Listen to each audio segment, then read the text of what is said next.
It's Thursday night on the 13th of October 2016, and this is the Cats Whiskers Weekend Preview Podcast, live.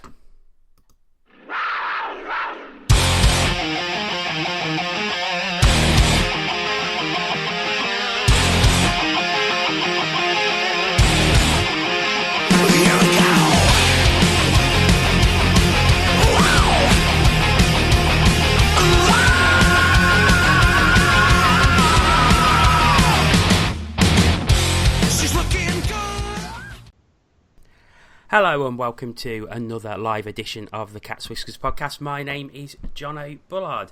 On tonight's show, we're going to be looking ahead to Panthers taking on the Belfast Giants on Sunday.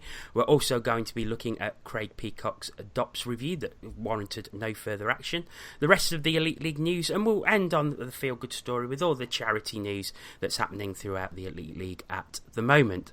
I'm delighted to say along with me to talk about that is our regular Tina Taylor. Hiya! And I'm also delighted to welcome former Castlereagh Knight, former Dumfries Border Viking, former Irish international, and the commentator on Giants Live TV, Simon Kitchen. Thanks for having me, guys. Good to be on. Thanks for coming on. We really appreciate you coming on, mate. Especially with Giants at the weekend. It's always a big game between Panthers and Belfast. Yeah, I'm actually making a trip over myself. We're going to Coventry on Saturday and then into Nottingham on Sunday, so hoping for a 4-point weekend. Yeah, you keep hoping, mate. You keep hoping. Got to stay positive. So we'll go straight in onto Sunday's game. Panthers against the Belfast Giants at the NIC with a 4 o'clock face-off. The Giants' record in the League and Challenge Cup so far is 10 games played with 4 regulation wins, 2 regulation losses, an overtime win, 2 overtime losses and a penalty shots win. They've scored 31 goals and had 28 goals scored against them.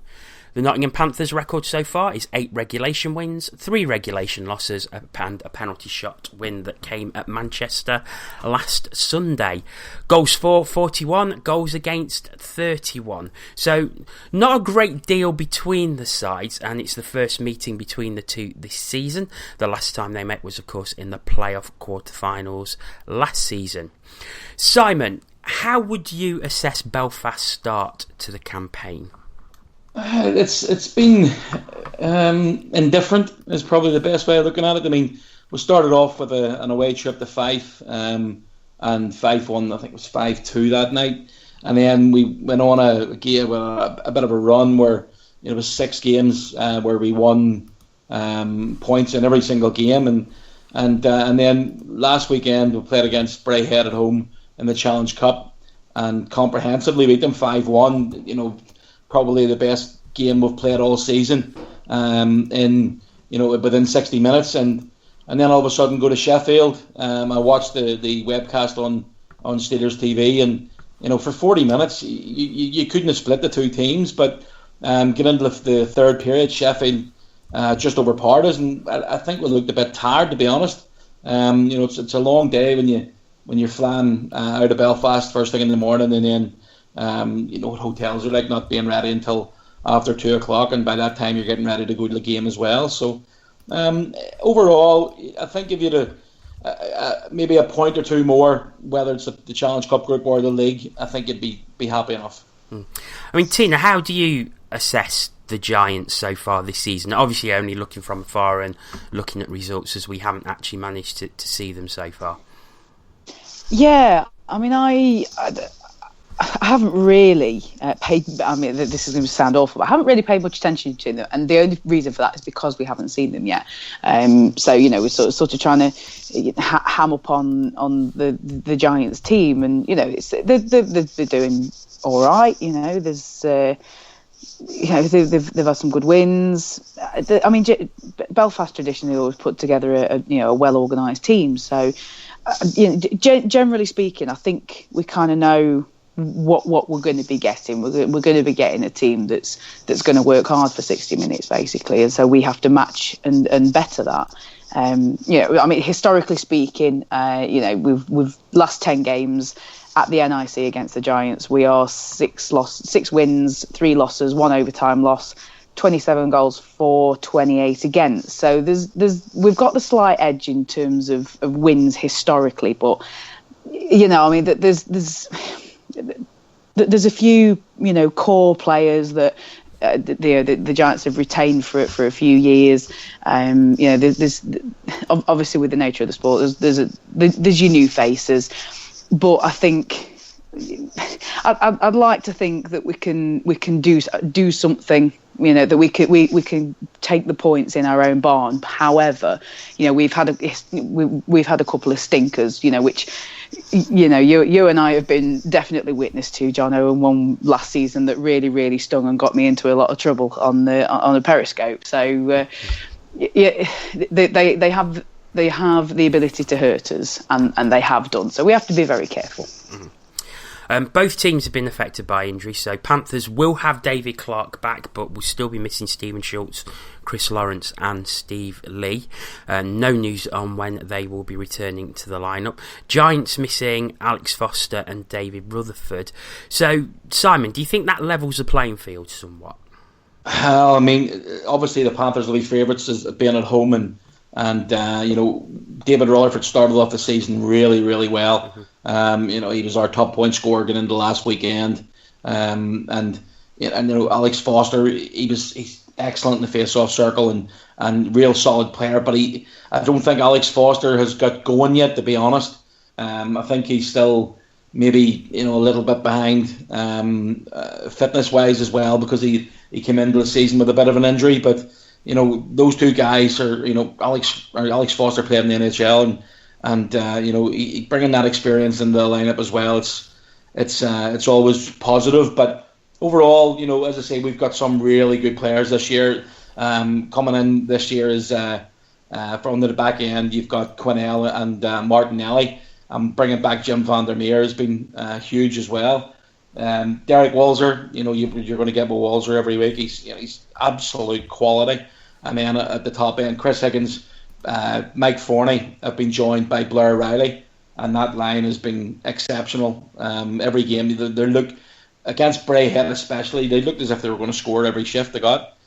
Chris Higgins, which you guys know all about Chris Higgins, and he's been he's his best 60 minutes in a Giants uniform that I've seen him against Braehead. But heading over to Sheffield, they didn't really get a look in. So I think this weekend, this'll against Coventry. We've already met Coventry in the league. We won in overtime, and playing Nottingham will mean we've met all 9 teams this season, and that's only the start of in the middle of October. So I'm looking forward to the task and getting the Giants into Nottingham, and I think it'll be. I think it'll be a really, really close game. I mean, I've been looking at the Giants reports, and Chris Higgins is a name that always keeps coming up as making things happen or scoring goals or making the great assist. So he's obviously come back in on great form. But who of the new signings have really stood out for you? Jackson Whistle. The kid's come back. He's only 21. We all know his dad, who was...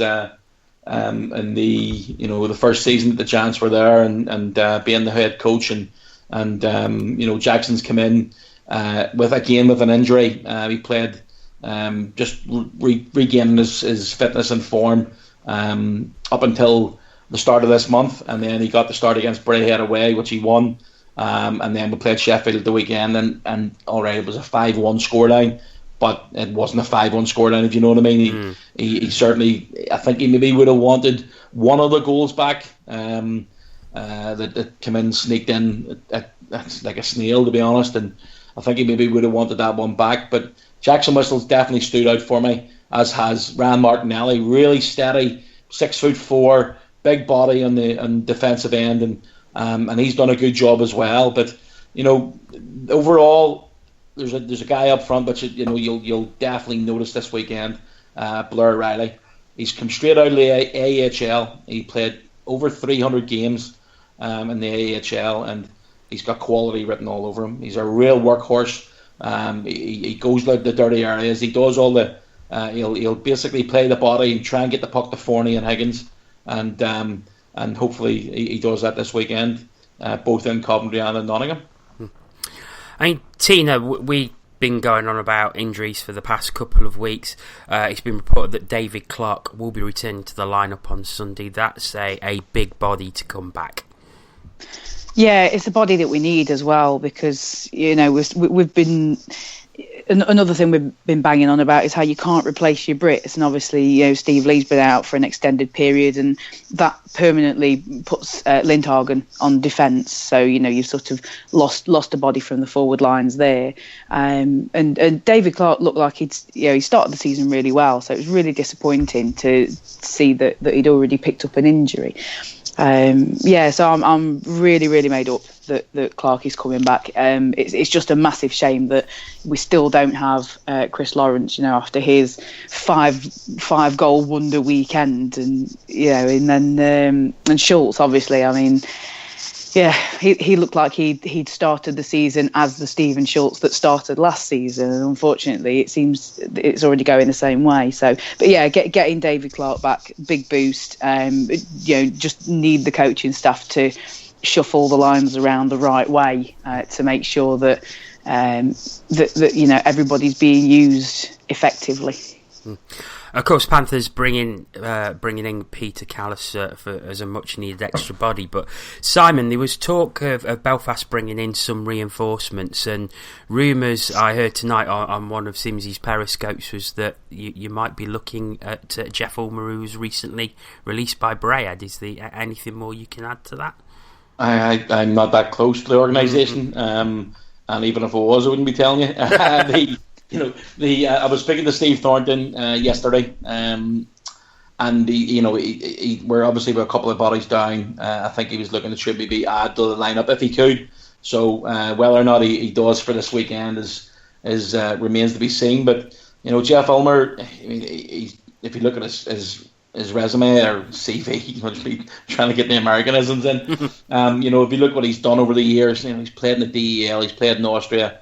We know him from back in the day in Cardiff, and he just didn't get off to a great start in Brayhead. But there's no doubt in his ability. Whether or not he ends up in Belfast this weekend or away on the road this weekend for Belfast, I honestly don't know.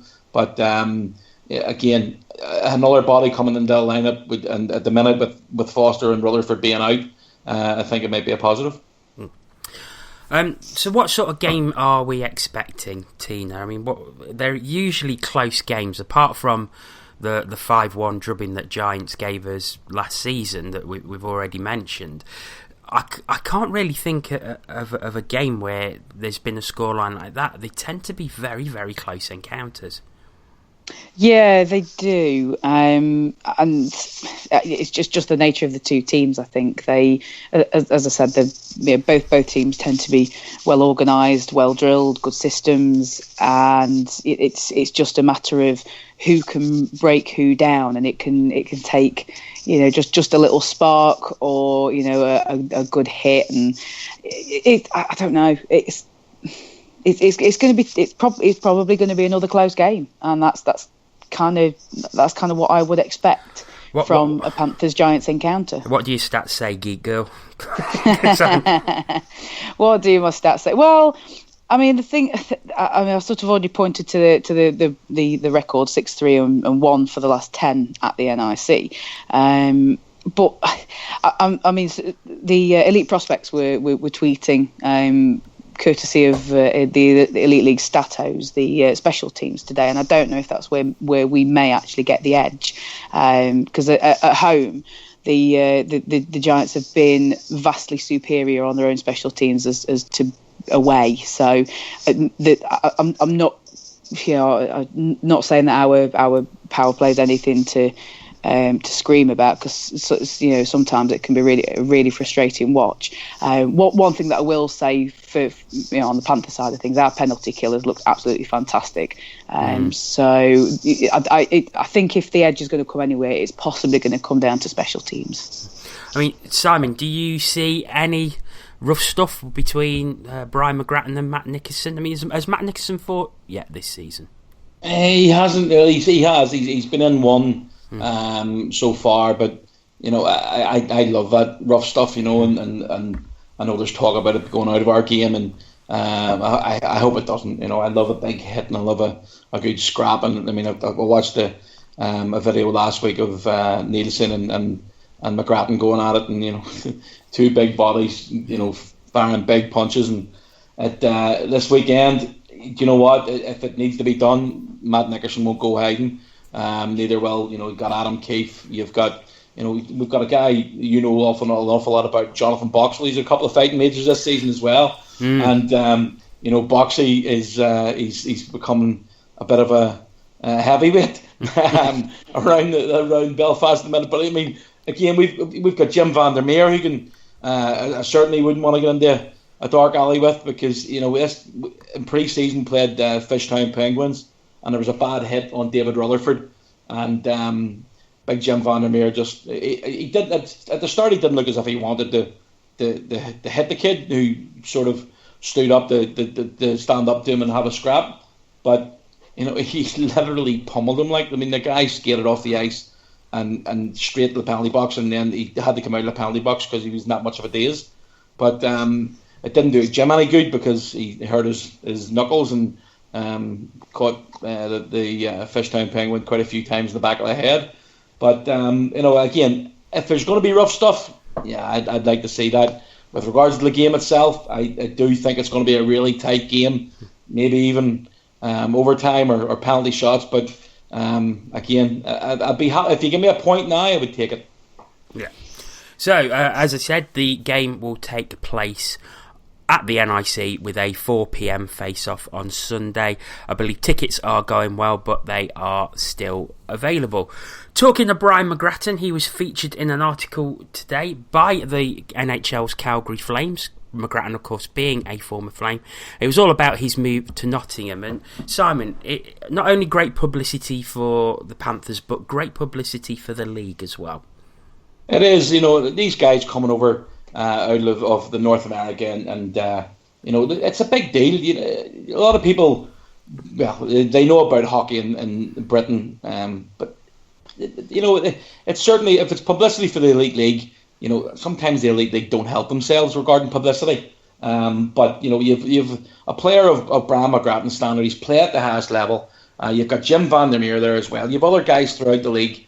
Bordelot's brought a lot of exposure to Cardiff as well, and we've had Theo Fleury in Belfast, and you've other guys throughout the years coming down the line for the Elite League have definitely helped expose the Elite League itself, and long may it continue. But I did catch up on that story from the Calgary Flames today when I think it was you tweeted out, Jono. Yeah. Again, fair play to him. The Calgary Flames, run by Brian Burke. Brian Burke was here in Belfast last year for a chat with some fans in the SSE Arena, and thoroughly entertained the crowd, and it was great to have him over. But again, anything I got coming from North America is definitely a positive. Yeah, I mean, Tina, it was great to see McGrattan being so positive about his move, and he was almost glowing in his praise for the city of Nottingham and the Panthers themselves. It is good. Well, there's two things that I would say about this article. Just one in general, I am all for any publicity that does not feature Joe Grimaldi chucking a helmet at Max Perron. I'm absolutely tired of the publicity coming from North America, being them being able to laugh at something that's happened in our league. We see all these stupid things that happen all the time, but we've got all this positive publicity now. I mean, we saw a lot of it when for ourselves when Jansen came over, and now we're seeing it again with McGrattan. And yeah, it is wonderful to see that he is enjoying himself so much already. It's lovely to see that he is speaking in such positive terms. And I mean, just a thing that I saw in the article, it sort of confirms, he's confirmed that he's on a 2-year deal. I mean, I know that doesn't mean much in the Elite League, because you've got your 2 weeks notice either way, and players can just go whenever they feel like if they're not happy. But he mentioned that he likes the security of the 2-year deal, which he didn't really have for a while. And he's talking about if he really enjoys it, then he would stay longer. yeah, fine. that's a thumbs up for me. If as long as he continues playing like he started. But yeah, it's really nice to read something like that. You just sort of get the warm and fuzzies because that guy, that high profile guy who's been interviewed by by an NHL publicist or whoever's done the interview, and he's speaking about us in such a positive term. It's brilliant. It was a lovely read. Okay. If you want to get in touch with us at any time while we are on live, you can do. We're on Twitter at CatsWhiskersTV. Use the hashtag TCWLive, and we will try and mention your tweets if you get in touch with us. So please do get in touch about anything we talk about on the show, or even some predictions for Sunday. Let's have those coming in. Okay, we're going to move on, and a controversial subject from earlier in the week. Craig Peacock received a 5+ game in the game between the Belfast Giants and Braehead Clan from Saturday night. He was shown to high stick or slash Giants coach Derek Walser, which led to a fight between himself and Jonathan Boxill. The DOPS review took place and there was no further action, and the 5+ game that was given on the night has stood. There's been a bit of an outcry on social media as many fans from across the league thought it worthy of a ban. So we are going to discuss it now and what our thoughts are on it. Of course, if you listened to the Ask TCW podcast last night, you heard Aaron Murphy's opinions on it, where he thought it was maybe worthy of a ban. But Simon, you were commentating on the game, so what was your thoughts at the time? When it happened, Walser literally came right across him to get into position, and I have a lot of time for Craig Peacock. He's for what he's done with Belfast over the years, and he's been a tremendous servant. But that was it out of character for him? Possibly. He's not really known as a dirty player, is he? No, he's not. Well, I mean, he said he took a slash at I think it was a referee last year. You get in Cardiff from memory, but you've got to have that as a player at the top level. You've got to have that wee bit of nastiness in you. I think it makes you a better player personally, and I've absolutely no problem with that at all.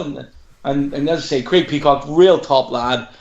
Again, hitting out the way he did at Derek Walser, it definitely warranted the 5+ game.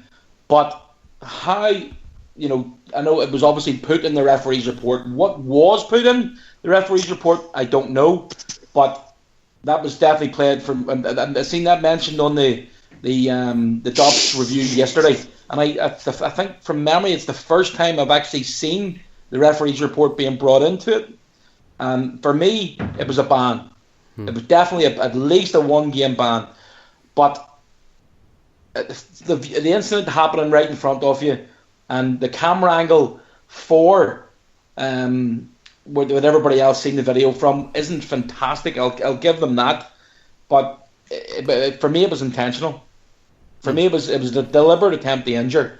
And Craig Peacock, after the game, I didn't see him after the game, but if I had seen him after the game, I definitely would have said to him about it. But I think he would feel, I shouldn't have done that, and he's definitely got away with a really bad play and a play out of character for him. But for me, it was a ban all day long. I mean, Tina, you've seen the incident. I've seen the incident. What are your thoughts? I think he's very lucky, to be honest. And I think we may also be in danger of seeing, without wanting to compare it too much, we're seeing the Tyson Marsh effect, perhaps. Because if the Giants sort of feel like they've maybe been a little bit hard done by, that there could be not a level of targeting of Peacock, but he could be called upon to answer for his actions on the ice. So there is possibly, it's possible that we haven't seen the last of not that incident, obviously, but the ripple effect that comes from that sort of incident, and when DOPS are seen to generally to have not really not wielded the axe. What's the phrase I'm looking for? But you know what I'm getting at. When they haven't acted, the way that you would have expected, I think there's possibly going to be something more to come of that. But I think Craig Peacock's. I think his prior record may have spoken for him a little bit, because, as you say, he's not a dirty player. He can get under your skin a little bit sometimes, but it's not. He doesn't deliberately go out there and start chopping at your knees and stuff like that, like other players do in the Elite League that are on my list. But I think he's got away with it a little bit there. I don't think it's a matter of it was a sort of a, because I don't think there was much behind it either. I don't think there was a lot of force to it, but that's not the point. I think I sort of agreed with Aaron Murphy last night. You've got to be in control of your stick, and it cannot be waved around at the level of players' faces, because even with the helmets and visors on, it's not enough.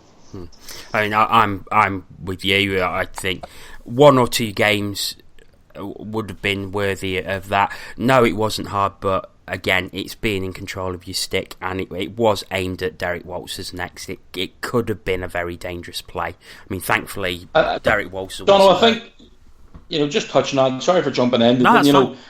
I think Derek Walters very lucky he had a face visor on.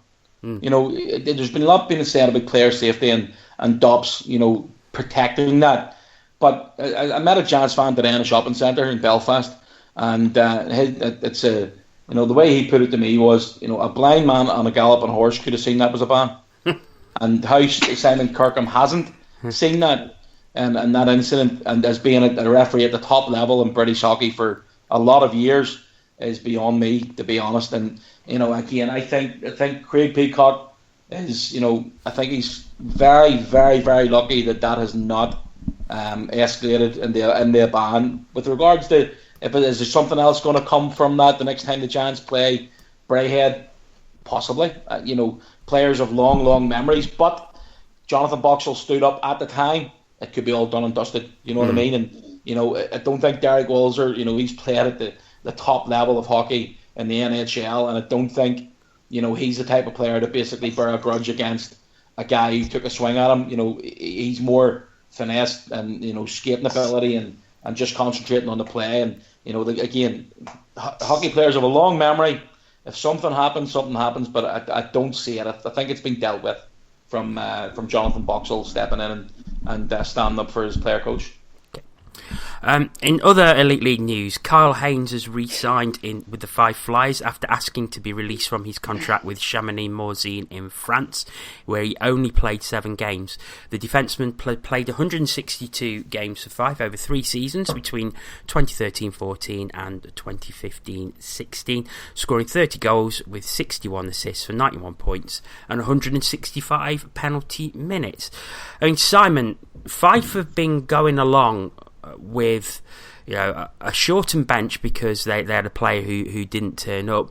Haynes comes in to bolster that team. He knows the setup. He's been playing there for 3 seasons.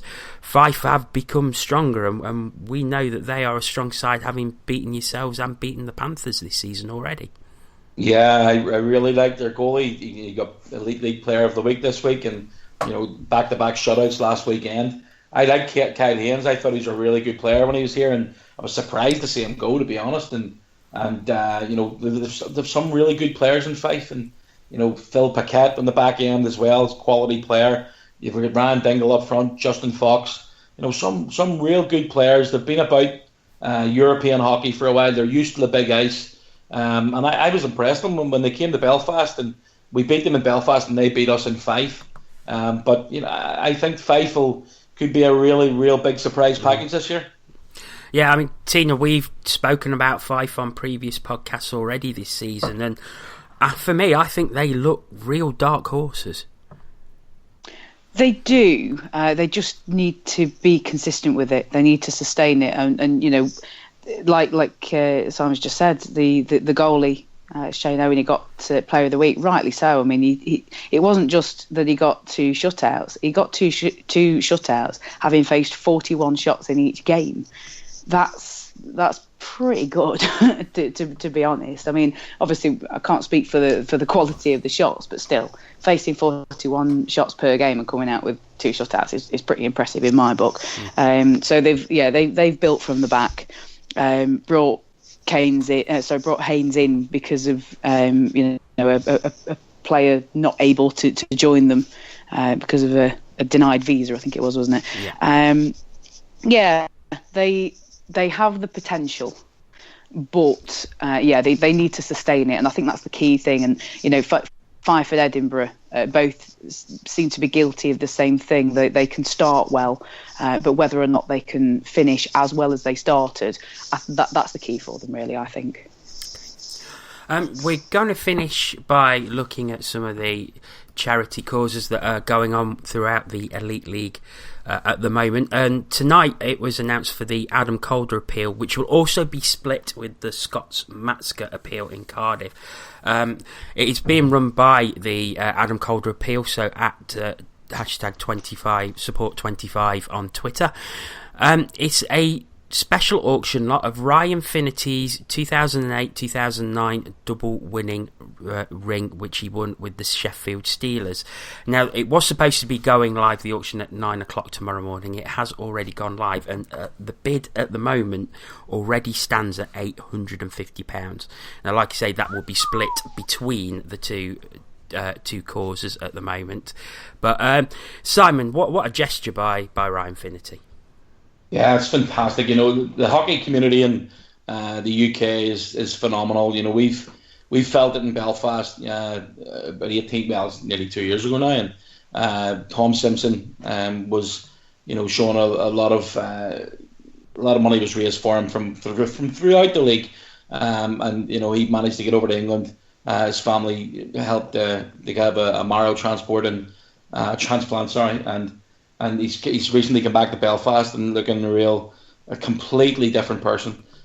Real top kid, 16 years of age, and he I can't remember the exact amount of transplant blood transfusions he had over the years, but it's a phenomenal amount, and to see. I mean, I've got a 12-year-old daughter, and she's healthy, and long may that continue. But to see the kids go through the troubles that they have gone through it's not nice. And again, Laura Small, who doesn't get the credit that she's due in Belfast. She looks after all the charity aspects of the Belfast Giants.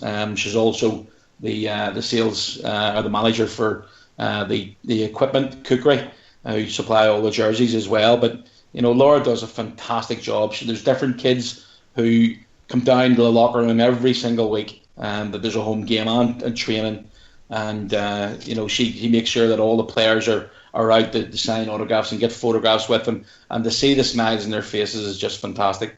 And I'm sure it happens all over the league, and there's different groups of fans, volunteers, whatever way you want to look at it, at all different clubs throughout the Elite League, and what they bring. Without the volunteers in the Elite League, the teams wouldn't be there. They just wouldn't be there.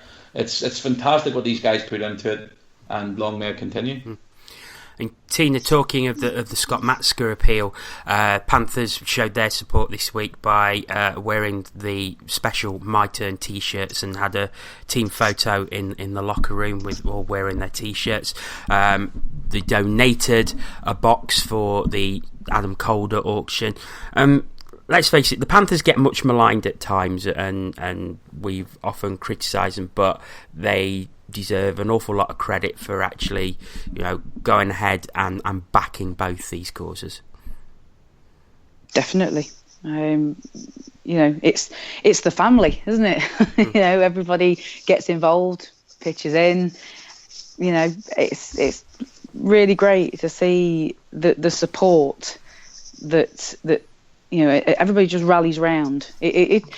Whenever we talk about something like this, it sort of makes me feel a little bit emotional. It's you just sort of look around the league, and everybody comes together for something like this. And yeah, good on you, Panthers.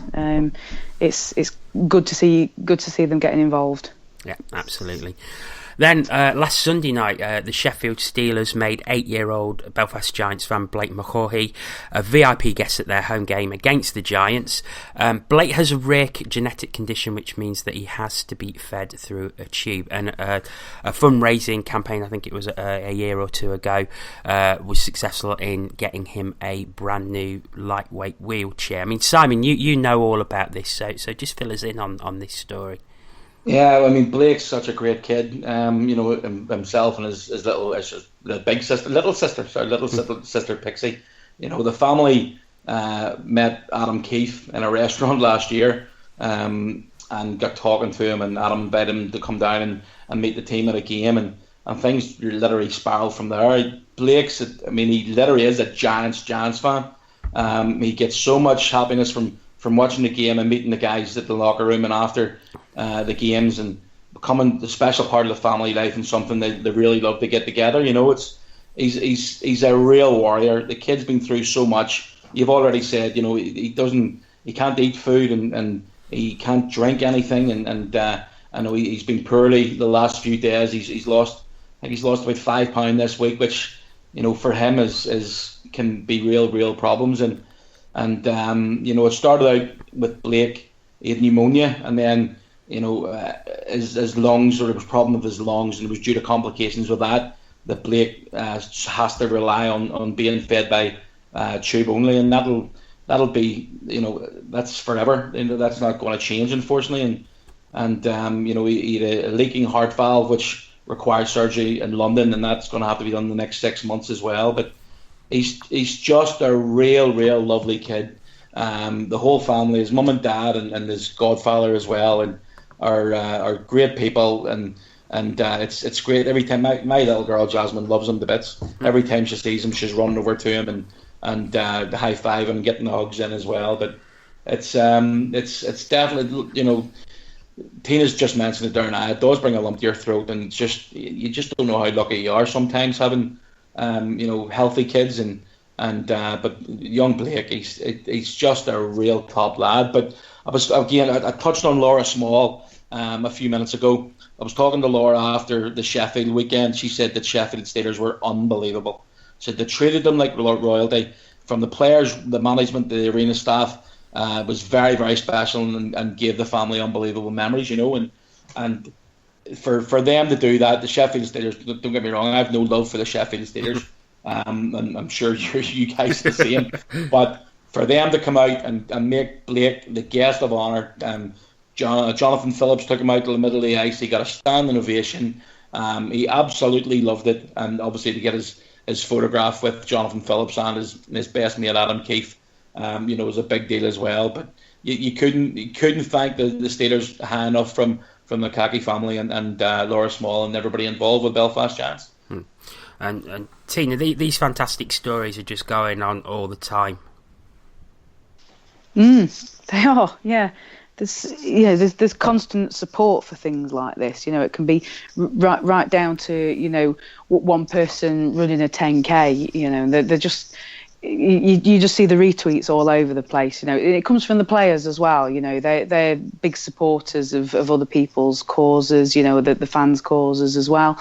So yeah, it's just really nice to see. It's just not. I mean, you don't want to see people hurting, and you don't want to see people being ill for any reason. But when they are, it's just nice to see how everybody comes together. Yeah. And I think on that nice, warm, fuzzy feeling, we will end it there for tonight. So, Simon, I want to say many, many thanks for coming to join us tonight. It's been a pleasure to have you on. I really appreciate your time, guys. Thanks for having me. Yeah. And Tina, thank you very much to you as well. And we will no doubt be back again on Monday. It's part of the furniture these days, aren't we? Hopefully to talk about no points for the Panthers. That would be great. Yeah, well... Don't hold your breath, mate. I'm gonna activate Kevin Keegan mode any minute now. Simon, I hope we will catch up on Sunday. Thank you very, very much to you for listening this evening. We will be back on Monday night, once again, live at 8:45, looking back on that Giants game from Sunday. So until then, thank you very much for listening to us, and we will see you next week.